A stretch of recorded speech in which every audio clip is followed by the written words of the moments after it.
जय हिंद साथियों, मैं भानु चौहान आपका अपने YouTube चैनल पर बहुत बहुत स्वागत करता हूं। सबसे पहले चाहता हूं माफ़ी आपसे, इतने दिनों के बाद वीडियोस आ रही हैं। वजह यह है कि हम लोग लाइव क्लासेस के लिए अपने एप्लीकेशन डिज़ाइन के लिए थोड़ा सा काम कर रहे थे, जो कि लगभग अब अंतिम चरण में है।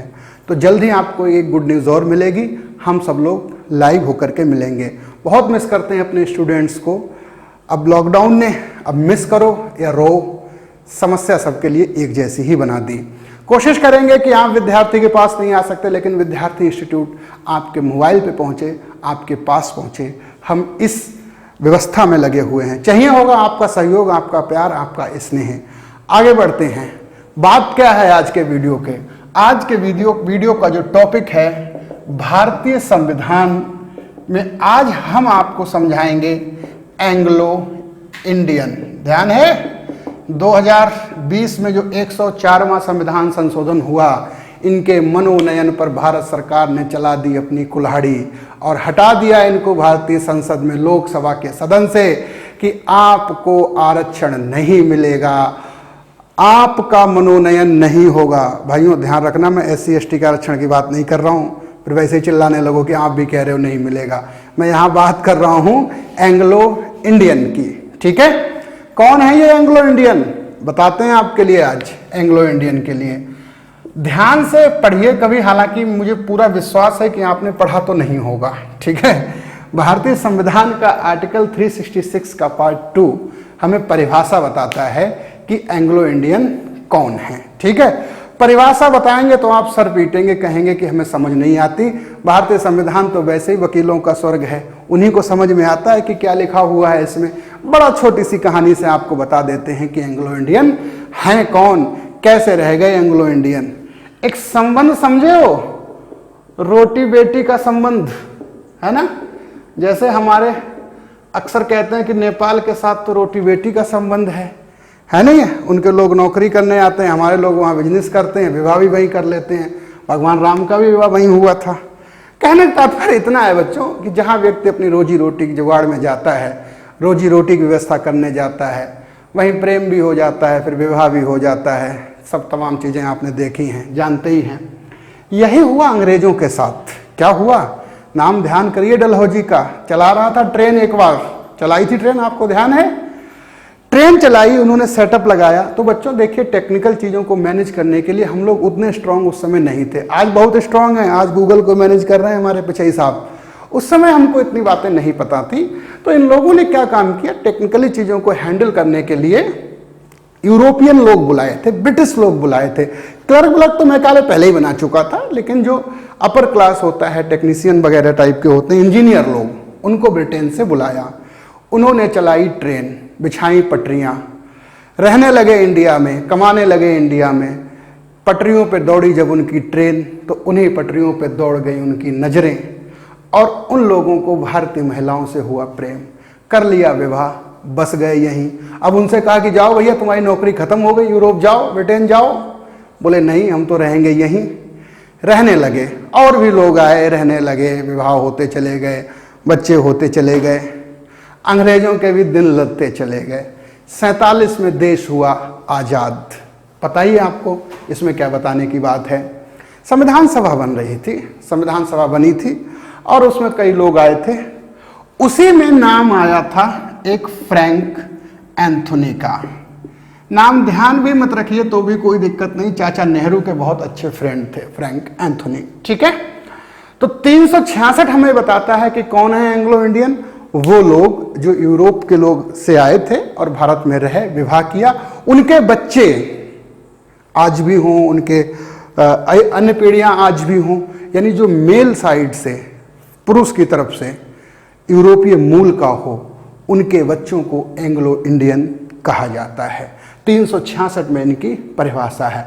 फ्रैंक एंथोनी का किस्सा इसलिए बता रहा हूं कि फ्रैंक एंथोनी चाचा नेहरू के दोस्त भी थे, तो ये भी संविधान सभा में थे। अब इन्होंने नेहरू जी से अप्रोच लगाई कि साहब देखिए ऐसा है, अब हम लोगों के तो घर परिवार यहीं बस गए, हमारे मूल के लोग यहाँ रह रहे हैं, ब्रिटेन ने शासन छोड़ दिया, लेकिन हम इस वतन को कैसे छोड़ के जाएं, हम तो यहीं रहेंगे, हमारा परिवार है यहाँ पे। तो नेहरू जी ने कहा कोई दिक्कत नहीं, आप रहिए, हमने किसी को मना थोड़ी किया है। बात रहने की नहीं थी, एंथोनी के मन में कुछ और चल रहा था। उन्होंने कहा कि भारत की जो संसद बनेगी उस संसद में हमारा भी तो रिप्रेजेंटेशन होना चाहिए। अब बात यहाँ पे संसद की आई तो मैं आपको एक बात और बता दूं, हालांकि ये बात आप सबको ही पता है। भारतीय संसद में एक सदन होता है राज्यसभा, दूसरा सदन होता है लोकसभा। लोकसभा में आपको पता ही है कि यहाँ पर चुने हुए लोग आते हैं, हालांकि चुनाव यहाँ भी होता है, ये चुनाव जो है अप्रत्यक्ष होता है। इस पे पूरी वीडियो आपको जब पढ़ाई जाएगी तब मिलेगी। लोकसभा में जो चुनाव होता है यहाँ पर, प्लस इसमें 2 सदस्यों को मनोनीत होता है। अब ये 2 शब्द और समझ लो भैया, मनोनीत क्या होता है और चुनाव। चुनाव तो आप जानते हैं जनता वोट करती है, लोग चुन करके आते हैं, जो जीतता है वही आता है। मनोनयन का मतलब ये होता है कि राष्ट्रपति महोदय या जो भी अथॉरिटी हो, वैसे लोकसभा में तो राष्ट्रपति को अधिकार है, विधानसभा में राज्यपाल को है। राष्ट्रपति जिन 2 एंग्लो इंडियन से कह देंगे कि जाओ आप लोकसभा के मेंबर बन गए, वो जाकर के मेंबर ऑफ लोकसभा बन जाए। एक आदमी चुनाव जीत के आ रहा, लड़के आ रहा है, दूसरा आदमी एंग्लो इंडियन ऐसे ही बन जा रहा है मेंबर ऑफ पार्लियामेंट।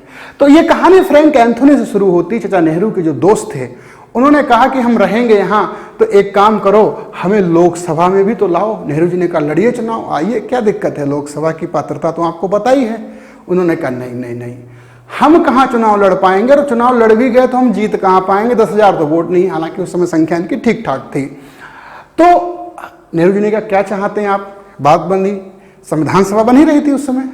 तो फ्रैंक एंथोनी का ये कहना था कि सर लोकसभा में 2 एंग्लो इंडियन की सीटें रिजर्व कर दी जाएं, यानी एंग्लो इंडियन को आरक्षण मिले, यानी उन सीटों पर एंग्लो इंडियन ही आए। प्लस चुनाव लड़ेंगे नहीं बल्कि क्या करेंगे, मनोनयन करवाएंगे, किससे, राष्ट्रपति से। ध्यान रखना है, आरक्षण अलग बात है, मनोनीत अलग बात है। आरक्षण SC ST को भी है, लेकिन उनका मनोनयन नहीं है लोकसभा में, उनको नॉमिनेशन नहीं, चुनाव लड़ना पड़ेगा आपके लिए। लेकिन नेहरू जी से एंथोनी ने ये बातें मनवाई कि एक तो आरक्षण प्लस हमारा चुनाव लड़ा नहीं जाएगा, नॉमिनेशन होना चाहिए राष्ट्रपति द्वारा। अब मैं आपको 2 बातें और बता देता हूं। तो लोकसभा में आर्टिकल 331 के तहत 2 एंग्लो इंडियन को आरक्षण था, प्लस इनका मनोनयन था। मनोनयन 31 के तहत था, आरक्षण के अलग आर्टिकल है 334, आपने सुना ही होगा इसके बारे में। 331 में कहा गया कि इनको मनोनयन किया जा सकता है। साथ ही साथ 333 में यह कहा कि राज्य की विधानसभाओं में जो विधायक होते हैं वहां भी एक एंग्लो इंडियन का मनोनयन कौन करेगा, राज्यपाल करेगा। ठीक है, तो लोकसभा में मनोनयन करेगा राष्ट्रपति और राज्यसभा में विधानसभा मनोनयन करेगा राज्यपाल। अब क्या हुआ, अच्छा एंथोनी की बात हुई तो आपको मैं बता दूं फ्रैंक एंथोनी 8 बार नॉमिनेट भी हुए थे लोकसभा के लिए। नेहरू जी के बाद भी ये नॉमिनेट होते रहे। इसका लाभ भी विशेष फैमिली को ही लोगों को मिला, ठीक है, और ये व्यवस्था चलती रही। इसको हर 10 साल बाद रिव्यू करते थे और हर 10 साल बाद हर 10 साल के लिए इसको बढ़ा देते थे। अभी क्या था प्रोविजन कि जनवरी 2020 में ये खत्म हो रहा था इनका प्रोविजन। तो सरकार ने क्या काम किया, SC ST वाले रिजर्वेशन को तो बढ़ा दिया आगे 10 साल के लिए, जनवरी 2030 तक के लिए। लेकिन एंग्लो इंडियन को इस बात से मना कर दिया कि अब आपको वो सुविधा नहीं मिलेगी जो आपको फ्रैंक एंथोनी और उनकी टीम के कहने पर मिली थी। ना तो आपका मनोनयन होगा, ना ही आपको कोई आरक्षण वहां पर मिलेगा। अब प्रश्न ये उठता है, क्यों किया भारत सरकार ने ऐसा, क्यों किया भारत संसद ने ऐसा? मुझे लगता है कि ठीक भी है कुछ हद तक, मेरा विचार ये निजी हो सकता है। 2 बातें हैं। पहली बात, देश का सबसे बड़ा सदन है लोकसभा, जनता का सदन है। जनता के, लोकसभा लोगों का सदन है भाई, लोगों की सभा है। और जनता के सदन में आदमी भी वही आना चाहिए जो लोगों का हो। यानी सब लोग तो चुनाव जीत के आ रहे हैं, चुनाव लड़के आ रहे हैं, और ये 2 वहां से वैसे ही जाके बैठ जा रहे हैं वहां पर, ठीक है। हालांकि इनको राष्ट्रपति चुनाव वगैरह में वोट डालने का अधिकार नहीं था, वो आपने पढ़े होंगे इनके बारे में, ठीक है। दूसरी बात यह है कि क्या किसी वर्ग की या किसी समुदाय की आबादी अगर कम है, पॉपुलेशन कम है, वो चुनाव लड़ने में जीत नहीं सकते, तो इस बात पे उनको मनोनयन दे दिया जाए। अगर मनोनयन भी देना है किसी व्यक्ति को तो राज्यसभा में मिलना चाहिए, क्योंकि भाई ये तो इलेक्टिव पूरा हाउस है। यहाँ 12 सदस्य मनोनीत होते हैं ना, वो साहित्य, कला, विज्ञान, समाज सेवा, सहकारिता वाले। सहकारिता तो विधानसभा में है, खैर यहाँ मनोनीत होते हैं ना वो 5 एक्सपर्ट्स लोग, तो यहाँ मिल जाता, लेकिन मिला कहाँ, यहाँ पे। और दूसरी बात ये भी है कि अगर केवल पॉपुलेशन के आधार पे अगर किसी को मनोनयन देना है तो कल वो यहूदी कहेंगे, पारसीज लोग कहेंगे कि हमको भी दीजिए इसका मनोनयन। तो सरकार ने इस बार एक अच्छा स्ट्रॉन्ग इनिशिएटिव लिया कि इनके आरक्षण को यहाँ से खत्म कर दिया, ठीक है, और उनका मनोनयन खत्म कर दिया। मोटा मोटी बात क्या ध्यान रखेंगे, आर्टिकल 366 बताता है इनकी परिभाषा को। 331 में बताया गया है कि किस तरह से लोकसभा में इनका मनोनयन होगा। 333 में बताया गया है कि विधानसभा में राज्यपाल एक एंग्लो इंडियन को मनोनीत कर सकता है। थे कौन एंग्लो इंडियन, ये भी मैंने बताया। उसके बाद अभी क्या किया सरकार ने, जनवरी 2020 में क्या किया भारत सरकार ने, 126वां संविधान संशोधन विधेयक पेश किया, ठीक है, और 104वां संविधान संशोधन एक्ट वो लागू हो गया। दो बातें आपको कंफ्यूज कर सकती हैं, ठीक है, 126वां है कि 104वां है। तो अगर संविधान संशोधन की बात करें तो ये 104वां संविधान संशोधन था जो लेटेस्ट आया है। 126वां विधेयक था, ये संविधान संशोधन विधेयक था, संविधान संशोधन विधेयक। अब आपको पता ही है कि हर विधेयक संशोधित होकर के कानून बन जाए ऐसा होता ही नहीं है, ठीक है। कुल मिलाकर के भाई संशोधन की प्रक्रिया क्या है, पास हो जाना चाहिए लोकसभा, राज्यसभा से और राष्ट्रपति के साइन हो जाने चाहिए, ठीक है। कुछ विधेयक ऐसे होते हैं जो आते हैं लेकिन वो अपनी पूरी प्रक्रिया नहीं कर पाते, वहीं खत्म हो जाते हैं, तो विधेयक के रूप में तो वो रजिस्टर्ड हो जाते हैं। तो 126 बार आज तक संविधान के संशोधन के लिए पार्लियामेंट में बिल आया था, लेकिन ये 104 बार ही संशोधन हो सका। तो 104वां संविधान संशोधन विधेयक क्या कहता है कि लोकसभा और राज्य की विधानसभाओं में एंग्लो इंडियन के आरक्षण को खत्म कर दिया गया, उनका मनोनयन खत्म कर दिया गया, ठीक है। आर्टिकल 366 ध्यान रखेंगे, आर्टिकल 331 ध्यान रखेंगे और आर्टिकल 333 ध्यान रखेंगे। दो नाम बता रहा हूं आपको, अगर ध्यान रख सकते हो तो अच्छी बात है, नहीं रख सकते हो तो भी कोई दिक्कत नहीं है। एक नाम है जॉर्ज वेकर और एक नाम है रिचर्ड हेका। नाम अगर आपने सुने हो ना भी सुने हो तो भी कोई दिक्कत नहीं है।